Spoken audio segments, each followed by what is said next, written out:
wabarakatuh. Perkenalkan, nama saya Nurati Muhammad. Saya kelas PAIA 1 NIM T 2019-1024. Di sini saya akan menjelaskan tentang soal HOTS ya.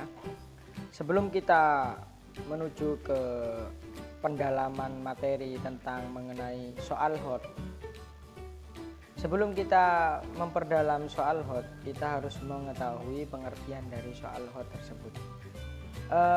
HOT itu suatu singkatan, yakni Higher Order Thinking Skill, atau kemampuan berpikir tingkat tinggi. Jadi nanti di dalam sebuah pembelajaran itu soal HOT ini memiliki peran penting untuk mencetak suatu generasi yang kritis, berpikir kritis, ya begitu maksudnya. Pengertian dari soal HOT itu sendiri yaitu soal yang mampu mencetak berpikir tingkat tinggi pada peserta didik. Berpikir tingkat tinggi itu adalah sebuah proses berpikir yang mengharuskan siswa untuk memanipulasi informasi yang ada dengan cara tertentu yang memberikan mereka pengertian dan implikasi baru. Nah, maksudnya soal HOT itu soal yang agak susah, yang mengacu dan menekankan kepada peserta didik untuk memiliki berpikir kritis, sehingga mencetak pendapat yang baru atau pemikiran yang baru begitu, yang muncul dari peserta didik tersebut begitu. Nah, dalam mengkategorikan HOT ada 4. Yang pertama yaitu berpikir kritis dan logis, ya, seperti tadi. Yang kedua berpikir reflektif. Yang ketiga berpikir metakognitif. Dan yang terakhir berpikir kreatif.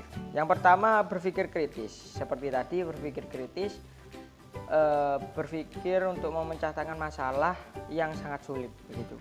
Berpikir kritis pada peserta didiknya.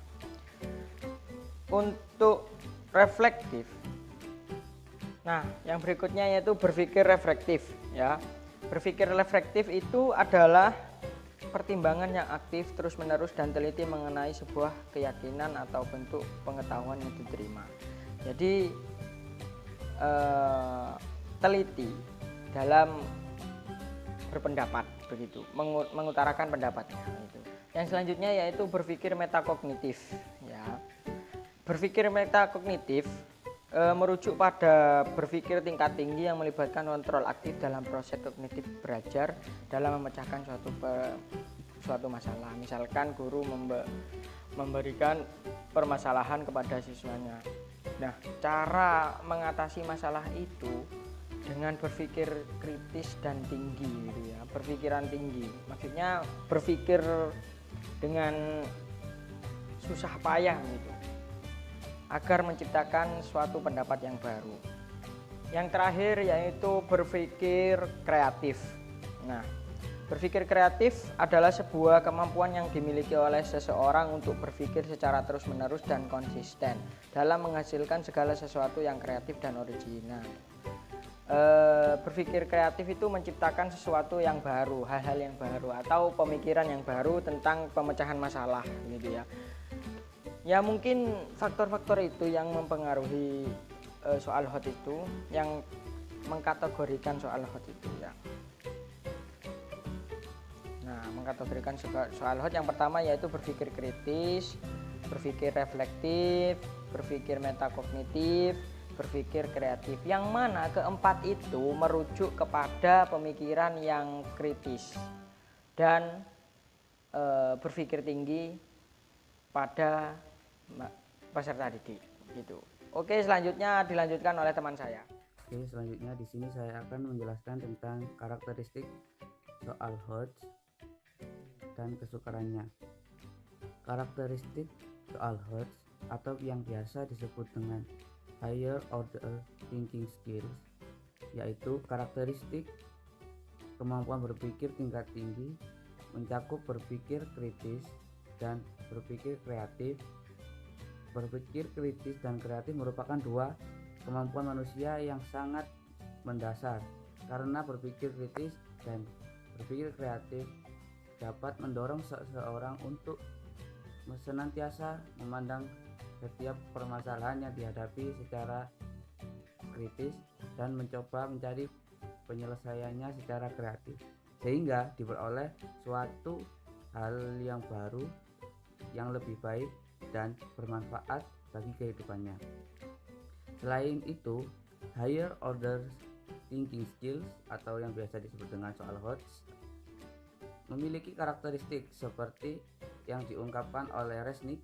Yang pertama yaitu non-algorithmic, yang bersifat kompleks, multiple solution atau mempunyai banyak solusi, melibatkan variasi pengambilan keputusan dan interferensi, penerapan multiple kriteria atau banyak kriteria, dan bersifat effortful atau membutuhkan banyak usaha.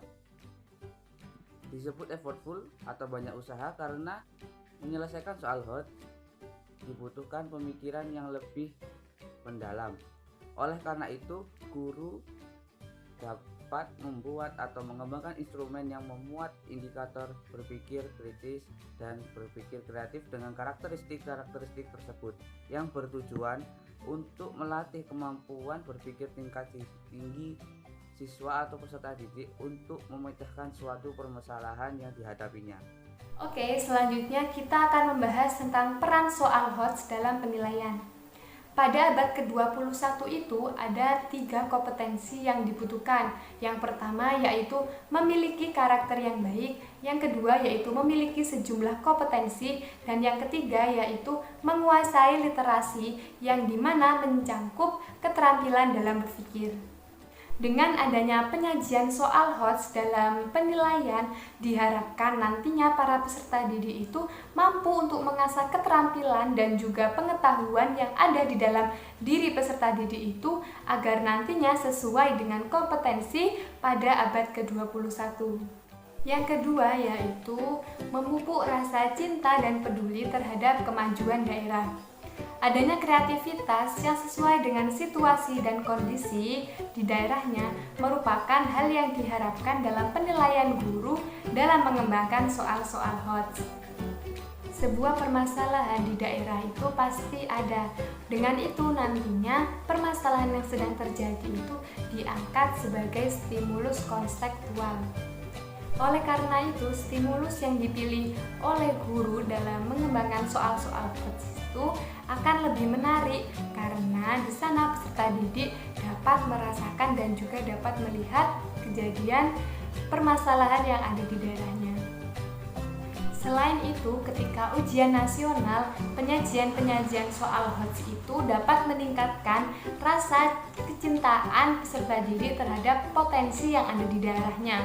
Sehingga nantinya peserta didik itu merasa senang karena ia merasa ia ikut andil dalam menyelesaikan permasalahan yang ada di daerahnya tersebut. Yang ketiga yaitu meningkatkan motivasi belajar peserta didik. Hendaknya materi yang diajarkan di dalam kelas itu berhubungan dengan permasalahan yang ada di masyarakat, karena nantinya agar peserta didik itu merasa bahwasanya materi atau ilmu yang mereka dapatkan itu dapat berguna dan juga nantinya dapat menjadi bekal mereka untuk terjun ke dalam dunia masyarakat. Sehingga nantinya tantangan-tantangan yang ada di dalam masyarakat itu dapat dijadikan sebagai stimulus konseptual dan juga hal yang menarik dalam penilaian. Sehingga nantinya soal-soal HOTS ini dapat menjadi motivasi belajar bagi peserta didik tersebut. Yang keempat yaitu meningkatkan mutu penilaian. Sebuah mutu pendidikan dapat meningkat karena adanya sebuah penilaian yang berkualitas. Dengan adanya pembiasaan peserta didik untuk mengerjakan soal, peserta didik dapat merasakan dan juga dapat melihat kejadian permasalahan yang ada di daerahnya. Selain itu, ketika ujian nasional, penyajian soal HOTS itu dapat meningkatkan rasa kecintaan peserta didik terhadap potensi yang ada di daerahnya. sehingga nantinya peserta didik itu merasa senang karena ia merasa ia ikut andil dalam menyelesaikan permasalahan yang ada di daerahnya tersebut. Yang ketiga yaitu meningkatkan motivasi belajar peserta didik. Hendaknya materi yang diajarkan di dalam kelas itu berhubungan dengan permasalahan yang ada di masyarakat, karena nantinya agar peserta didik itu merasa bahwasanya materi atau ilmu yang mereka dapatkan itu dapat berguna dan juga nantinya dapat menjadi bekal mereka untuk terjun ke dalam dunia masyarakat. Sehingga nantinya tantangan-tantangan yang ada di dalam masyarakat itu dapat dijadikan sebagai stimulus konseptual dan juga hal yang menarik dalam penilaian. Sehingga nantinya soal-soal HOTS ini dapat menjadi motivasi belajar bagi peserta didik tersebut. Yang keempat yaitu meningkatkan mutu penilaian. Sebuah mutu pendidikan dapat meningkat karena adanya sebuah penilaian yang berkualitas. Dengan adanya pembiasaan peserta didik untuk mengerjakan soal HOTS, diharapkan nantinya peserta didik itu dapat berpikir secara kreatif dan juga berpikir secara kritis.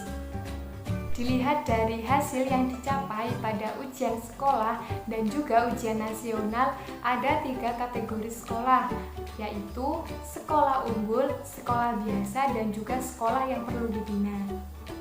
Dalam satuan pendidikan, sekolah yang perlu dibina itu masih banyak. Parameternya yaitu nilai rata-rata US mereka itu lebih tinggi daripada nilai UN mereka. Karena kemungkinan nilai atau soal-soal US itu level kognitifnya lebih rendah daripada nilai UN, sehingga peserta didik belum terbiasa untuk mengerjakan soal-soal UN yang memiliki kognitif yang lebih tinggi. Oleh karenanya, agar nilai rata-rata US itu sebanding dengan nilai rata-rata UN, ketika membuat soal atau ketika penyusunan soal-soal US itu hendaknya diselipkan atau dimasukkan soal-soal HOTS agar nantinya peserta didik itu terbiasa untuk mengerjakan soal-soal HOTS ketika UN. Nantinya peserta didik itu mendapatkan nilai rata-rata yang lebih baik dari yang sebelumnya. Nah, sekarang kita akan membahas tentang level kognitif. Menurut Puspendik, pengklasifikasian level kognitif itu ada 3. Yang pertama yaitu pengetahuan dan pemahaman atau level 1. Pada level kognitif pengetahuan dan pemahaman ini mencakup proses berpikir mengetahui atau C1 dan juga memahami atau C2. Untuk ciri-ciri soal pada level 1 ini adalah untuk mengukur pengetahuan faktual, konsep, dan juga prosedural. Bisa jadi soal-soal pada level 1 ini tergolong kepada soal yang sukar. Mengapa? Karena di sini peserta didik itu harus mampu menghafalkan pengertian-pengertian, menyebutkan prosedur untuk melakukan suatu hal, dan juga mampu mengingat tentang sebuah rumus atau sebuah peristiwa. Untuk contoh kata kerja operasional pada level 1 ini antara lain menyebutkan, menjelaskan, menyatakan, dan juga yang lainnya. Sedangkan untuk contoh soal pada level kognitif level 1 ini bisa kalian lihat di makalah. Nah, di sana dijelaskan atau ditunjukkan contoh dari soal level kognitif pengetahuan dan juga pemahaman ini. Nah, yang kedua yaitu level kognitif aplikasi atau level 2. Nah, pada level 2 ini mencakup dimensi proses berpikir yaitu menerapkan atau pengaplikasian atau biasa kita sebut dengan C3. Ciri-ciri soal pada level 2 yaitu mengukur kemampuan dengan menggunakan pengetahuan faktual, konsep, dan juga prosedural, dan juga nantinya menerapkan pengetahuan tersebut untuk menyelesaikan suatu masalah konseptual atau situasi yang lain. Bisa jadi pada soal level 2 ini dikatakan atau dikategorikan sebagai soal yang sukar atau yang sedang. Mengapa? Karena di sini peserta didik harus mampu mengingat sebuah rumus atau peristiwa, menghafalkan sebuah konsep atau definisi, dan juga mampu menyebutkan prosedur-prosedur untuk melakukan sesuatu. Untuk contoh kata kerja operasional atau KKO pada level 2 ini antara lain menggunakan, menerapkan, menentukan, dan juga yang lainnya. Nah, yang selanjutnya yaitu level kognitif penalaran atau level 3. Pada level ini mencakup dimensi proses berpikir yaitu menganalisis atau C4, mengevaluasi atau C5, dan juga mengkreasi atau C6. Ada beberapa ciri pada level 3 ini, antara lain yang pertama yaitu memprediksi dan juga merefleksi. Yang kedua yaitu menuntut kemampuan menggunakan penalaran dan juga logika untuk mengambil suatu keputusan. Dan yang ketiga yaitu kemampuan untuk menyusun strategi baru untuk menyelesaikan suatu permasalahan yang kontekstual. Kata kerja operasional atau KKO yang digunakan pada level 3 ini antara lain yaitu menilai, menguraikan, menyimpulkan, dan juga yang lain. Kata kerja operasional atau KKO pada level 2 ini antara lain menggunakan, menerapkan, menentukan, dan juga yang lainnya. Nah, yang selanjutnya yaitu level kognitif penalaran atau level 3. Pada level ini mencakup dimensi proses berpikir yaitu menganalisis atau C4, mengevaluasi atau C5, dan juga mengkreasi atau C6. Ada beberapa ciri pada level 3 ini, antara lain yang pertama yaitu memprediksi dan juga merefleksi. Yang kedua yaitu menuntut kemampuan menggunakan penalaran dan juga logika untuk mengambil suatu keputusan. Dan yang ketiga yaitu kemampuan untuk menyusun strategi baru untuk menyelesaikan suatu permasalahan yang kontekstual. Kata kerja operasional atau KKO yang digunakan pada level 3 ini antara lain yaitu menilai, menguraikan, menyimpulkan, dan juga yang lain. Assalamualaikum warahmatullahi wabarakatuh. Di sini saya Elvina Damayanti, NIM T 2019-1023. Saya akan melanjutkan penjelasan dari teman saya tadi, yaitu mengenai langkah-langkah atau prosedur penyusunan soal HOTS. Untuk menulis butir soal HOTS, penulis harus dituntut untuk dapat menentukan perilaku yang hendak diukur dan merumuskan materi yang akan dijadikan pertanyaan. Nah, selain itu, materi yang ditanyakan tidak selalu tersedia di dalam buku pelajaran. Karena itu, penulisan soal HOTS dibutuhkan penguasaan materi ajar, keterampilan dalam menulis soal HOTS, dan guru juga harus memiliki kreativitas dalam memilih pertanyaan yang sesuai dengan kondisi daerah sekitar satuan pendidikan. Langkah-langkah atau prosedur penyusunan soal HOTS yang pertama yaitu menganalisis kompetensi dasar. Guru-guru harus memilih kompetensi dasar yang dibuatkan soal-soal HOTS karena tidak semua kompetensi dasar bisa dibuatkan model-model soal HOTS. Guru harus secara mandiri menganalisis melalui forum MGMP, melakukan analisis terhadap kompetensi dasar yang dapat dibuatkan soal-soal HOTS tersebut. Lalu yang kedua, menyusun kisi-kisi soal. Kisi-kisi penulisan soal HOTS bertujuan untuk membantu para guru dalam penulisan butir soal HOTS. Secara umum, kisi-kisi tersebut diperlukan untuk membantu guru dalam memilih kompetensi dasar yang diperlukan, lalu memilih materi pokok yang terkait dengan kompetensi dasar yang akan diuji, lalu merumuskan indikator soal dan menentukan level kognitif. Yang ketiga yaitu memilih pertanyaan atau stimulus yang menarik. Hal tersebut untuk mendorong peserta didik agar mau membaca pertanyaan tersebut. Lalu yang keempat, menulis butir pertanyaan sesuai dengan kisi-kisi soal. Butir-butir pertanyaan yang ditulis sesuai dengan kaidah penulisan soal HOTS. Nah, kaidah penulisan soal HOTS ini agak berbeda dengan soal pada umumnya. Perbedaannya itu terletak pada aspek materi, sedangkan pada aspek konstruksi dan bahasa itu relatif sama. Lalu yang kelima yaitu membuat pedoman penskoran, rubrik atau kunci jawaban. Setiap butir soal HOTS yang ditulis hendaknya dilengkapi dengan pedoman penskoran atau kunci jawaban. Pedoman penskoran dibuat untuk bentuk soal uraian, sedangkan kunci jawaban dibuat untuk bentuk soal pilihan ganda. Pilihan gandanya berupa soal kompleks yaitu benar, salah, ya, tidak, dan isian singkat. Jadi sekian yang bisa saya sampaikan. Terima kasih. Wassalamualaikum warahmatullahi wabarakatuh.